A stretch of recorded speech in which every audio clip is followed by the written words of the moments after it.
कैसे हैं सर आप? मैं ठीक। सर सबसे पहले हम बात करते हैं फैसल बाउडा और मुस्तफ़ा कमाल के खिलाफ सुप्रीम कोर्ट ने जो तौहीन अदालत की कार्रवाई शुरू कर दी है।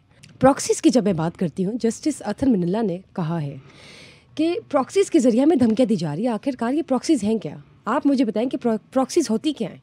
ये कोई पॉलिटिकल टर्म है या क्या है? देखिए बुशरा, ये एक पॉलिटिकल टर्म ही है। इस पे प्रॉक्सी किसे कहते हैं? प्रॉक्सी कहते हैं कि यानी खुद सामने नहीं आना, यानी ख़ास तौर पर पर्टिकुलरली इस केस में अगर हम देखें तो मतलब यह कि कोई डायरेक्टली खुद बात नहीं कर रहा, बल्कि किसी और के ज़रिए बात कही जा रही है, पहुंचाई जा रही है। तो यानी मैं अपना काम खुद ना करूं और आपके ज़रिए किसी को आप सब्स्टिट्यूट के तौर पर आपको भिजवा दूं को काम करने के लिए या बात कन्वे करने के लिए। मैंने कहा इस पर्टिकुलरली इस केस के अंदर तो वैसे तो और भी कई जगह पर होती है। आप क्लास में भी प्रॉक्सीज नहीं बोलती, आपकी क्लास में आप जाती नहीं है, हाजिरी लगवाती नहीं है, और आपकी क्लास फेलो यूनिवर्सिटी में आप करती रही होंगी ना, आपके बिहाव पे आपकी रोल कॉल कर देती है। तो यहाँ पर भी ये है कि काम किसी का है, कर कोई रहा है, ठीक है। तो ये मामला जो है ये नया नहीं है, ये पुराना है, हमेशा से होता रहा है। ये दुनिया के अंदर प्रॉक्सी वार्स भी होती रहती हैं। जैसे अफ़गान वार थी तो इसके अंदर बहुत सी प्रॉक्सीज थी। अमेरिका खुद नहीं लड़ा, यहाँ पर आकर अपनी फ़ौजें नहीं उतारी एक तवील अरसा 30-35 साल, और उसने कई जो ऐसी जहादी तंजीमें थीं उनको आगे किया और कहा गया कि ये अमेरिकन प्रॉक्सीज हैं, ठीक है ना। तो ये है प्रॉक्सी। अच्छा, ये जो केस जिसको हम डिस्कस कर रहे हैं उसमें क्या है, ये है कि ये आपको पता है कि ऑडियो लीक्स का केस इस्लामाबाद हाई कोर्ट में है और वहाँ जस्टिस बाबर सत्तार सुन रहे थे, और उनके हवाले से, जस्टिस बाबर सत्तार के हवाले से एक ये कंट्रोवर्सी चली कि ये इनकी डुअल नेशनलिटी है, और फैसल वाडा साहब ने इस केस को उठाया और उस पर उन्होंने फिर लेटर्स भी लिखे, जिसका वो अभी 2 दिन पहले उन्होंने ये प्रेस कॉन्फ्रेंस की कि उस पर कोई जवाब नहीं मुझे मिल रहा कि इनकी डुअल नेशनलिटी है या नहीं है। फिर बहरहाल उस पर हाई कोर्ट का एक जवाब आ भी गया कि इनकी नेशनलिटी है, डुअल नेशनलिटी है, लेकिन वो उन्होंने पहले से बता दी थी। सो ये एक इसकी मुख्तसर सी बैकग्राउंड है। तो लेकिन फैसल वाडा साहब ने जो प्रेस कॉन्फ्रेंस की परसों, वो बड़ी धुआंधार प्रेस कॉन्फ्रेंस, बहुत अहम थी, बहुत अच्छा। और उसमें उन्होंने वो फिर तमाम हदें जो हैं वो फलांग गए। अच्छा, बड़े तरीके से उन्होंने की सारी प्रेस कॉन्फ्रेंस, और उस पर ही नोटिस लिया सुप्रीम कोर्ट ने और उनके ख़िलाफ़ जो है वो कार्रवाई की गई, आज खुद नोटिस लिया। लेकिन फैसल वाडा उसके बाद रात गए तक टीवी चैनल्स पर बैठे रहे और अपनी उन्होंने हरफ बहरफ वो प्रेस कॉन्फ्रेंस फिर दोहरा दी कि वो पगड़ियों को फुटबॉल बना दूंगा, कोई मुझे गाली देगा मैं 2 गालियाँ दूंगा, कोई मुझे इज़्ज़त देगा मैं उसे डबल इज़्ज़त दूंगा, कोई मुझे प्यार करेगा मैं डबल प्यार। लेकिन इसमें वो बड़े तरीके से इधर उधर से घूम के अपने स्टेटमेंट्स पास कर अपने तई वो बड़ा बच बचा के, और वो ऐसे उनका ख्याल है ये है कि उनकी जो स्टेटमेंट है वो किसी गिरफ्त में आ नहीं सकती। वो जैसे एक पहलवान होता है ना, वो तेल मल के जिस्म को निकलता है, उसका ख्याल होता है मैं पकड़ा नहीं जाऊंगा, लेकिन आगे भी पहलवान अगर माहिर पहलवान हो तो वो उसको भी पकड़ लेता है। तो यहाँ सुप्रीम कोर्ट ने उन्हें पकड़ा है, नोटिस किया है, और उन्होंने कहा कि इधर आओ ना भाई साहब। दूसरी इसी किस्म की प्रेस कॉन्फ्रेंस की मुस्तफ़ा कमाल जो MKM के हैं, उन्होंने भी यही ऐसी बातें की।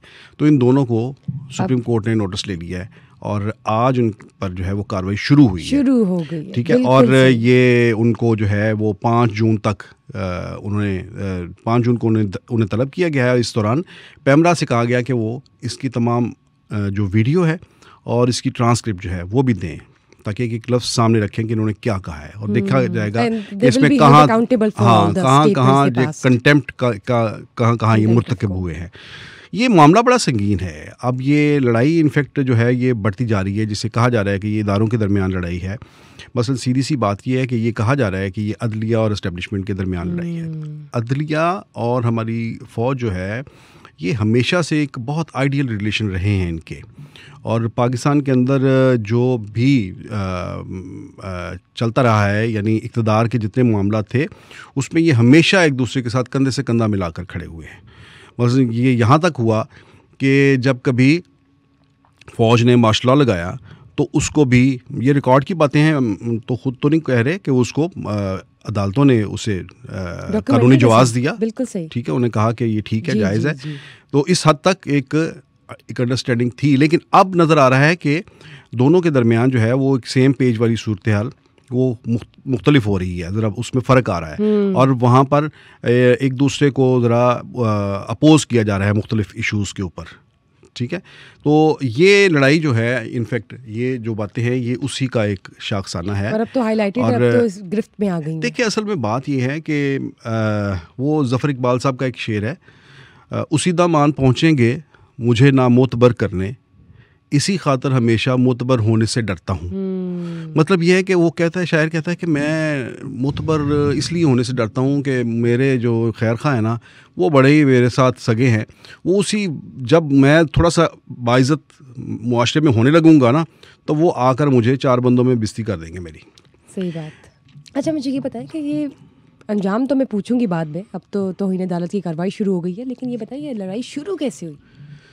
देखिए, पिछले कुछ सालों से आप ये कह सकते हैं कि कोई एक दहाई से ये पाकिस्तान के अंदर जो आपका स्टेट क्राफ्ट है, उसके अंदर एक तब्दीली जो देखने में आ रही है। जो जैसे मैंने पहले कहा कि हमारे 2 बड़े ताकत के जो मराकज़ हैं, हमारी अदलिया और हमारी फ़ौज, ये हमेशा से एक सेम पेज पर रहे हैं, लेकिन अब चीज़ें जो हैं वो थोड़ी सी डिफरेंट हो रही हैं। अच्छा, इन दोनों के साथ पहले पॉलिटिशियंस भी मिल जाते थे, कोई एक का पॉलिटिशियंस में से कोई एक आध फरीक जो है इनके साथ मिल जाता था, और वो बाकियों की छुट्टी करा देते थे, और मिलकर ये जो है वो काम चलाते थे, ठीक है, मिल के काम चलाते थे।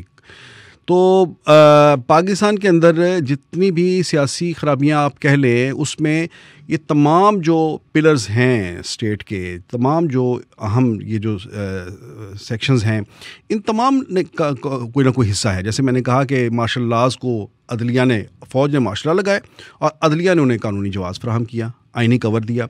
सियासतदानों ने उसी वक्त को काफ लीग बना ली, कभी कन्वेंशन लीग बन गई, कभी कोई बन गई, कभी, ठीक है ना, इस तरह की सियासी पार्टीज़ बनाकर वो उन्हें सपोर्ट करने के लिए आ गए।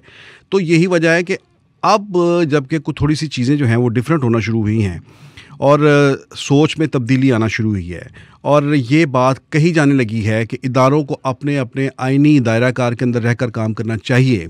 ये जब से डिबेट ये शुरू हुई है, तो उसके बाद जब कोई पॉलिटिशियन सीधा होने की कोशिश करता है, आइन पर चलने की कोशिश करता है, तो उसे उसका माजी याद करवाया जाता है कि तुम माजी में तो ऐसे नहीं थे, तुमने तो अयूब खान के साथ मिलकर काम किया। अगर पीपल्स पार्टी को काम करना चाहती है तो उसे कहता है भी तुम बड़ी जमहूरियत पसंद बन रही हो। सही हो गया, भुट्टो तो अयूब खान के बेटे थे, अयूब खान को सपोर्ट किया उन्होंने, रख दी जाती है। अगर नवाज शरीफ कोई आइन कानून की बात करते हैं तो कहा जाता है मियाँ तुम वही नवाज शरीफ हो ना जिसने ज़ियाउल्लाह की जो पैदावार है, ठीक है।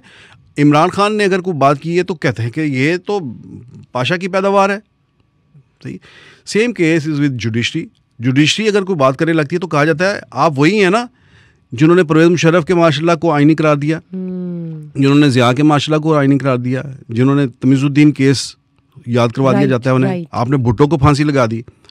फ़ौज के साथ फ़ौज कहती है तो फ़ौज को कहा जाता है कि आप वही फ़ौज हो जिसने उस दौर में वो मार्शल लगाया, उस दौर में वो मार्शल। अब आप कैसे, अगर फ़ौज ये कहती है कि हम गैर सियासी होना चाहते हैं, हम सियासत पे अपना किरदार नहीं चाहते, तो फ़ौज को फिर वो दिन याद करवाए जाते हैं कि जब फ़ौज सियासी थी। सो कोई भी किसी को सुकून से चैन से रहने नहीं देता। तो वो जो मैंने कहा कि उसी दामान पहुँचेंगे मुझे ना मोतबर करने, इसी खातर हमेशा मोतबर होने से डरता हूँ। तो मोतबर होने ही नहीं दिया जाता।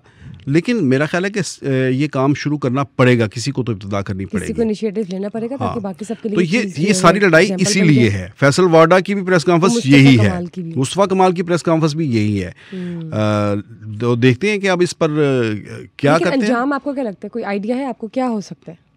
देखें, एक अंजाम इसका यही है कि ये चीज़ें जो हैं होगी डेफिनेटली। मेरा ख्याल है कि इस पर एक एक्शन होगा सुप्रीम कोर्ट की तरफ से, क्योंकि अगर स्पेयर कर दिया गया तो ये सिलसिला जो है वो आगे भी चलेगा। और 5 जून को जब ये तलब हुए हैं तो उससे पहले आपको कोई क्या लगता है कि क्या प्रिपरेशंस होंगी इनकी? एक तो वो रिकॉर्ड भी मंगवाया गया है जो स्टेटमेंट्स इन्होंने पास की थी, बिल्कुल, ये भी हाँ, और इनको जो तलब किया गया है ये भी अपनी स्टेटमेंट्स जो है ये तैयार करेंगे। एक ये प्रॉक्सीज की जो बात है ना, ये बड़ी इंटरेस्टिंग है। प्रॉक्सीज हर दौर में रही हैं, मतलब हर इदारे ने, जैसे मैंने कहा ना कि हर इदारे ने इस काम में अपना हिस्सा डाला है, उसी तरह से मसलन ये है कि देखें किसी दौर में फ़ौज के लिए जो पॉलिटिशियन काम करते थे वो प्रॉक्सीज पहले भी होती थी। मसलन एक बहुत मशहूर होता था कि पीर साहब पगाड़ा बात करते थे कि मैं GHQ का बंदा हूँ, मैं पिंडी का बंदा हूँ। शेख रशीद कहते थे कि मैं गेट नंबर 4 की पैदावार हूँ, और वो बाकी पॉलिटिशियंस के बारे में कहते थे कि वो भी गेट नंबर 4 की पैदावार है। तो ये पॉलिटिशियंस में, जुडिशरी के अंदर भी वहाँ पर कई वकला ऐसे रहे हैं जो कई बार ऐसे केसेस सामने आए, कई बार ऐसे वाक़े सामने आए जब ये पता चला कि फ़लाँ वकील साहब ने वो जो रिट की थी वो फ़लाँ जज साहब के कहने पर रिट की थी, तो वो उसमें से कुछ निकालना चाहते थे। इसी तरह से एस्टेब्लिशमेंट के बारे में तो आपको पता ही है, पॉलिटिकल पार्टीज़ भी अपनी प्रॉक्सीज के ऊपर काम करती हैं, उनकी भी प्रॉक्सीज होती हैं। मतलब जब वो अपने अलायंस बनाते हैं तो वो उस एक अलायंस के अंदर वो अपने हामी पार्टीज़ जो हैं, वो छोटी पार्टीज़ वो इकट्ठा करती हैं। हमें याद है जब ग्रुप्स बन जाते हैं, जब ARD बनी थी ना, एक नवाज शरीफ के साथ बेनज़ीर भुट्टो ने बनाई, तो उस पर कई छोटी छोटी पार्टीज़ जो थी ना वो भी थी। तो वो जब मीटिंग होती थी ARD की, उस अलायंस की, तो उसमें वो सब ग्रुप से सब पार्टीज, नवाबुद्दीन नसरुल्लाह को और मियां नवाज शरीफ को बहुत जिच करती थी वो छोटी पार्टीज़, और उनके पीछे कहा जाता था कि ये बेनज़ीर भुट्टो की प्रॉक्सीज़ है।